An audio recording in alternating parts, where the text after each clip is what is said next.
The attitude is it can't be done because they haven't seen it. They're just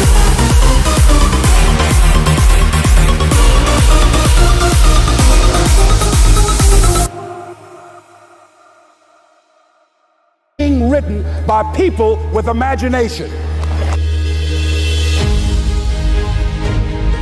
It's necessary you take responsibility for it, that you make it happen, that you don't give up, that you don't take any objection or disappointment or defeats personally, that you keep on keeping on, that you don't decide that I can't make it because you can't see the light at the end of the tunnel, that you realize that's a part of the program.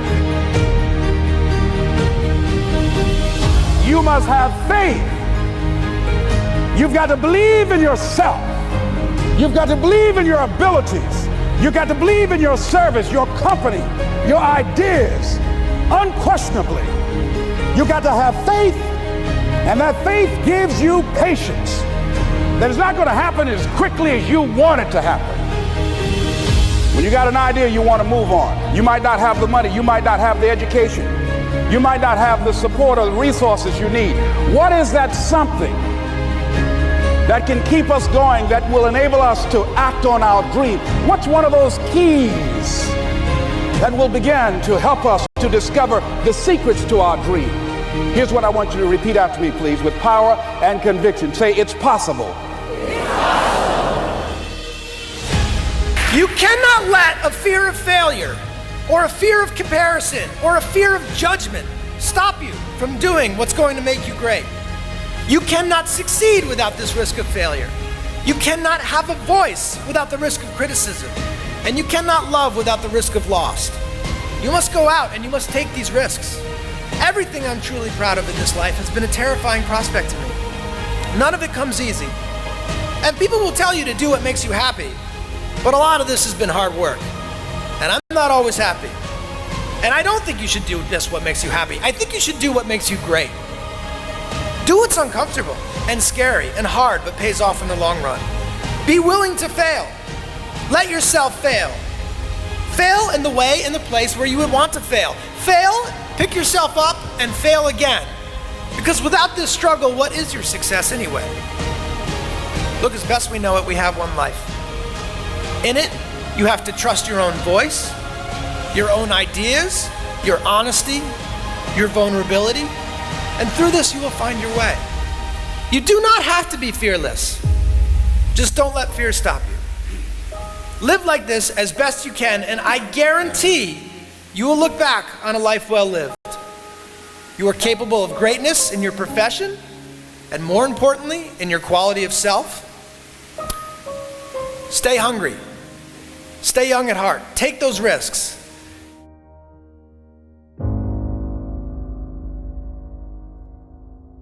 When I was young, I did not know who and what I wanted to be. And so I was influenced by the things that I seen with my eyes. And what I seen with my eyes is what I wanted to become. Why do you think you need to wait until you get a little older to become the things that you want to become in life? The problem is not making money, because at some point we're all going to make some money. The problem is, what do you do when you make your money? Eventually we're going to get old, real old, and it's about you. It's about you. So this is what I want to leave you with. When you make the decision, and I want everybody to hear me on this, even the adults in the room, when you make the decision to do what you want to do with your life, just know this: because the family and the friends in your life do not share your vision, in most cases they will be the first person to try and talk you out of what you want to do with your life. But know this: only those that can see the invisible can do the impossible. So because they don't see what you see, doesn't mean that you're supposed to settle and not do the things that God has sent you in your mind and your spirit. Because if you don't control pain, it'll control you. I am the greatest. We all have different talents. Some of you will be doctors, some lawyers, some scientists, some educators, some nurses, some preachers. The most selfish thing you can do in this world is help someone else. Why is it selfish? Because the gratification, the goodness that comes to you, the good feeling that I get from helping others. Nothing's better than that. That's where the success is. True desire in the heart, that itch that you have, whatever it is you want to do, that thing that you want to do to help others and to grow and to make money, that desire, that itch, that's proof to you, sent beforehand already to indicate that it's yours. And anything you want good, you can have. So claim it. Work hard to get it. When you get it, reach back. Pull someone else up. Each one, teach one. I think the greatest of people that have ever been in society, they were never versions of someone else. They were themselves. It's the great tragedy. People employed in ways that don't fully tap everything they do best in life. You don't think about Michael Jordan, the basketball player, and say, oh, he was just like this other player. No. You don't even say he was like this player plus that player divided by 2 plus this. No. He's Michael Jordan.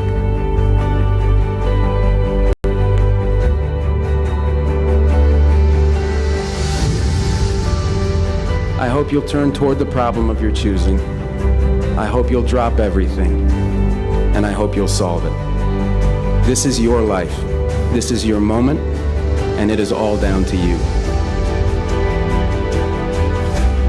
Always gets worse before it gets better. It's supposed to be that way. The journey you're embarking on here with MFT 28 is not an easy path. It's not for the ill-hearted or the weak-natured. It's for the strong people. And before you embark on this journey, mentally you have to prepare yourself for it, knowing it's going to get worse before it gets better. When you embark this journey, you must know that it's going to go down before it comes up. But when it comes up, it's going to go so much higher than you've ever been. Sacrificing today for tomorrow's betterment. Sharpening your arsenal for perfection of what you can be. But if you didn't know that, mentally, you didn't prepare for that, you think something's wrong, maybe it's time to stop. No, it's time to move even further. You have to be equipped mentally to endure this process. Knowing what you're about to go into is step one. Knowing it's an uphill battle, but a winnable one and one that's achievable. And at the end of this race, guys, you're going to be more capable. The first step, guys, is knowing it's a tough road. But through that effort, builds the character of the person you want to be at the end. Accept that. How else do we stay on track? We document everything. To know where we are, guys, we must first know where we've been. Sisters and brothers, I have a dream today. Don't get caught up in, well, I've tried it 4 or 5 times and things didn't work out. If there's something that you want and you're hungry for it, you've got to do whatever is necessary until. And when you give the best you can and that's not enough, you must do what is required. And don't give up on yourself. Don't throw the towel in so quickly. Many people give up on the 1-yard line. Don't just aspire to make a living. Aspire to make a difference. They were never versions of someone else. They were themselves. Do you really want to win? Do you really want to win? Right now, I want you to think about your goals and dreams as you begin to raise them a little higher, and I want you to say with me, it's possible. It's possible.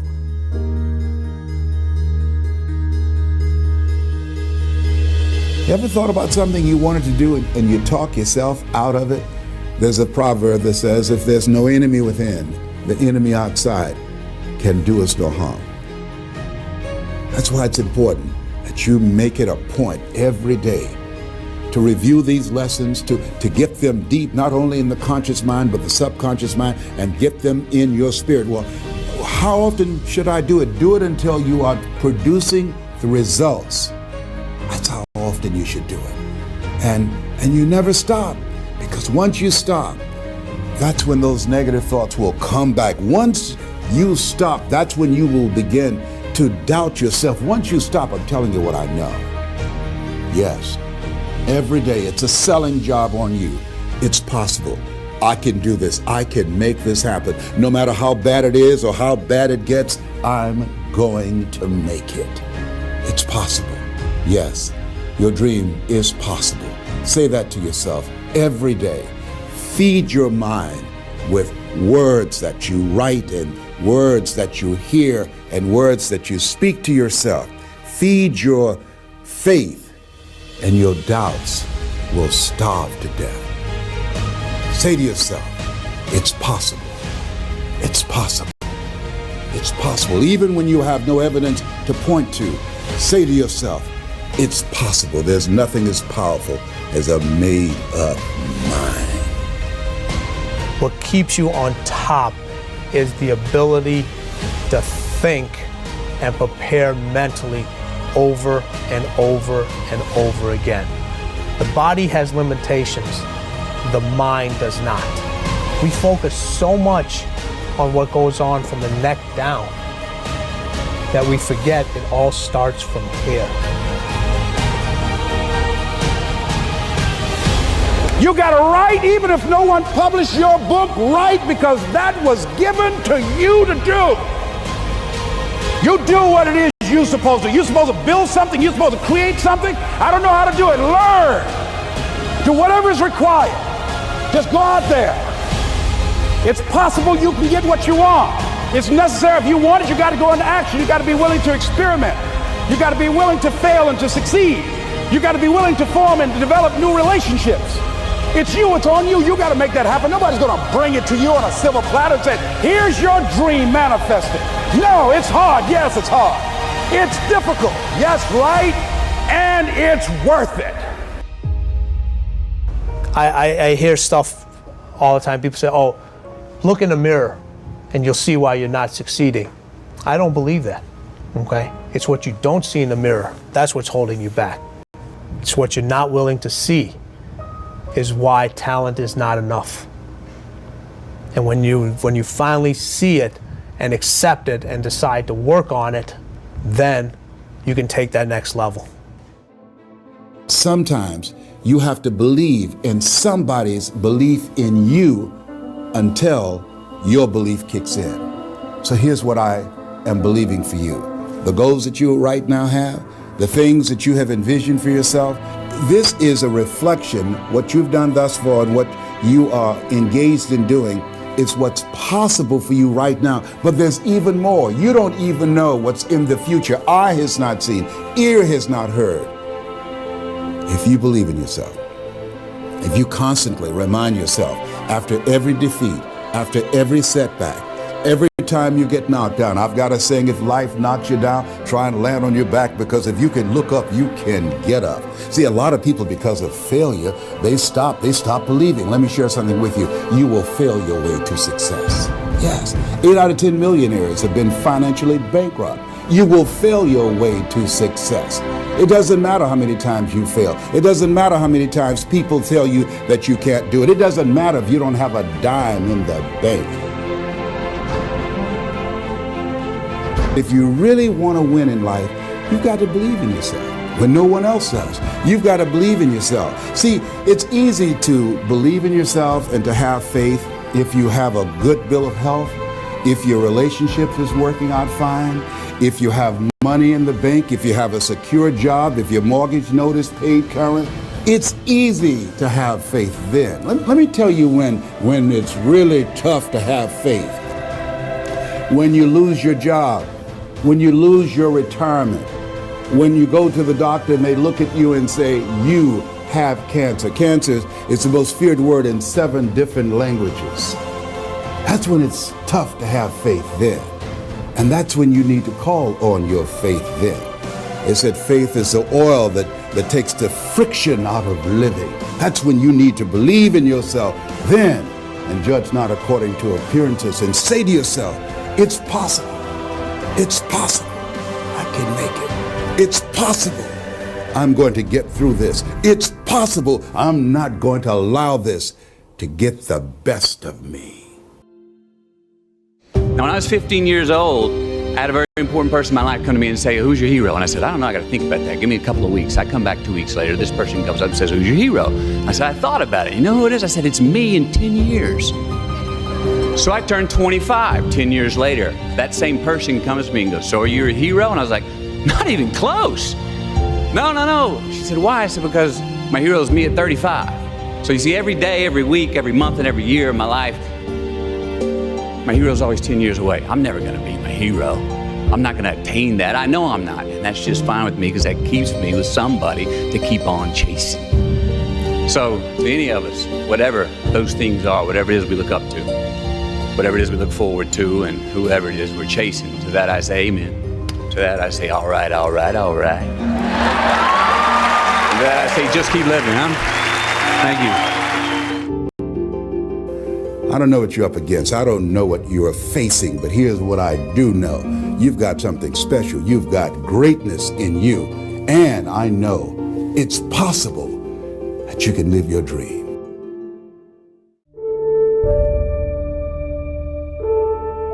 I get asked all the time, who are you, Rafael? Sometimes it's the people who care about me and want to hear my story. Other times, it's someone who feels threatened by what I say. They don't want to change or improve their life because they're scared, and so they're trying to discredit my message.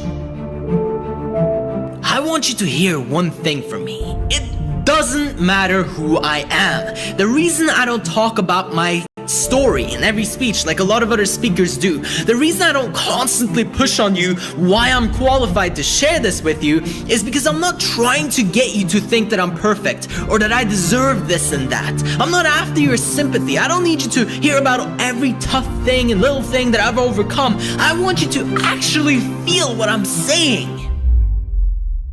The only reason I do this is because I want you to live your dream. Why?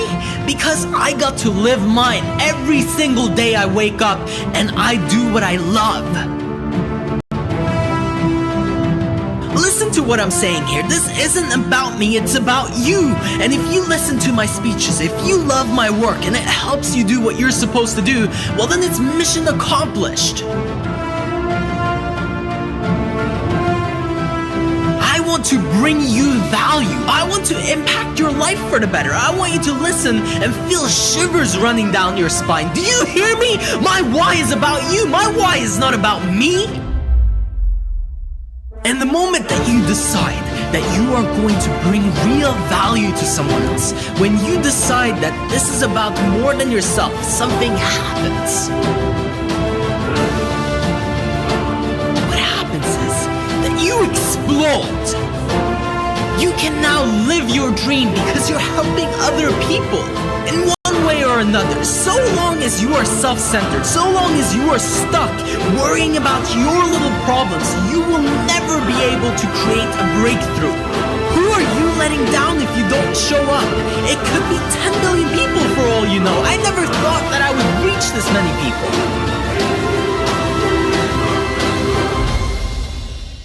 I'm not what I think I am. I'm not what you think I am. I am what I think you think I am. So we live in this perception of a perception of ourselves.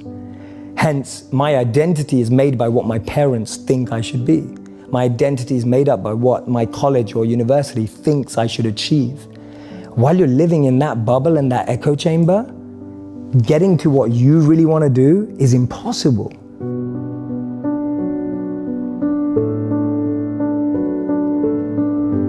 Because maybe that just doesn't fit. And I think so many people feel that way today, that they don't fit into the current education system. They don't fit with the 3 or 4 or 5 careers that you're taught exist.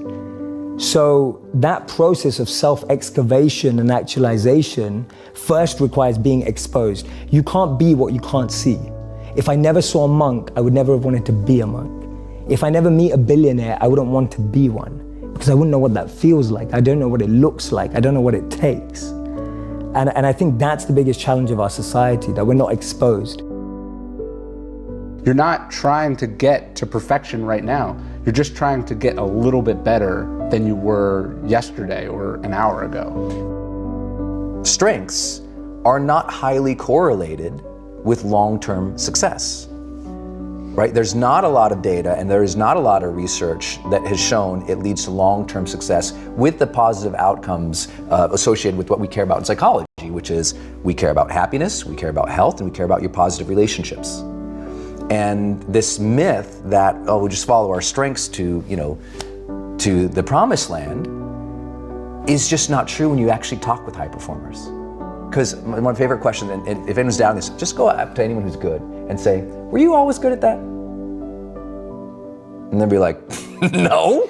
They'll be like, not at all. Well, did you always have an inclination to do every element of what you're doing really well? No.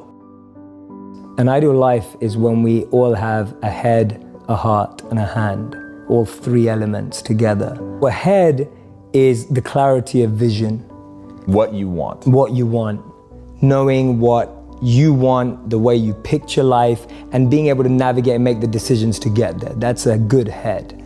A good heart is being able to understand what your intuition and heart wants, being able to connect and tap into that understanding deeper and beyond the vision you may have painted for yourself.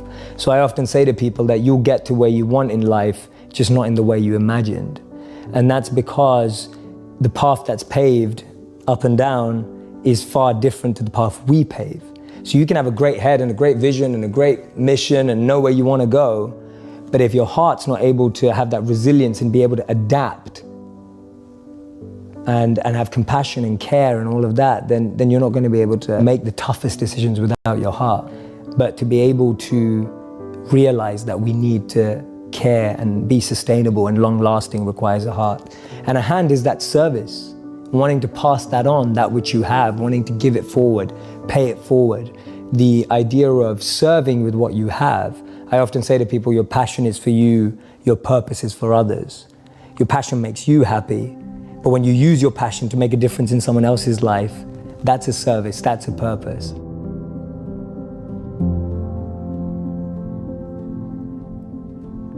Oftentimes people go, okay, here's really what I want to do, and this is what I'm trying to accomplish.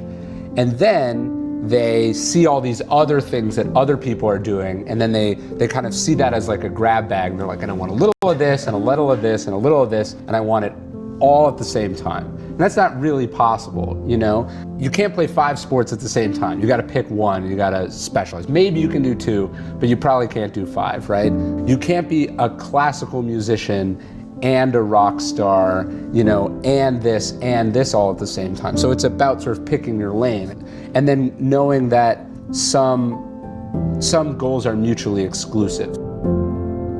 Uncertainty is scary. New information is scary. Change is scary. And everyone has a different way of handling that. I will pivot when necessary. I'm like, oh, no, dead end, woo! Like, you know, do what you gotta do. And I can take new information and adjust the plan immediately and have no qualms about it and just move. And the way to balance that is that outside of work, I really like things to be stable. You need to have that pole that you can go back to when everything looks crazy, that you can reach out to hold on to. And if I didn't have that, I think I'd be much more afraid of chaos. And when someone actually asks and kind of owns that, like when they say, do I want to make an impact? And the answer is yes, and they own it, they realize they're going to have to develop. They can no longer leave their growth to randomness, because if they do, they'll always be mediocre. And they realize, I got to become something entirely above both of those. That's what most people don't see. They're like, we made this binary false conversation, right? It's not a true sort of choice here. It's a false dichotomy, we call it, right? It's not strengths or weaknesses. Many of you, if you have a big dream, a huge goal, you got to become something entirely above and beyond any strengths you even know about, feel, or own, and go way beyond any weaknesses you've ever even addressed or even you know about, because you're going to discover so many new strengths and so many new weaknesses on the path that it's almost irrelevant what they are now. It's what's the goal and build into that. What am I good at? What do I love? What does the world need? And how do I get paid for it?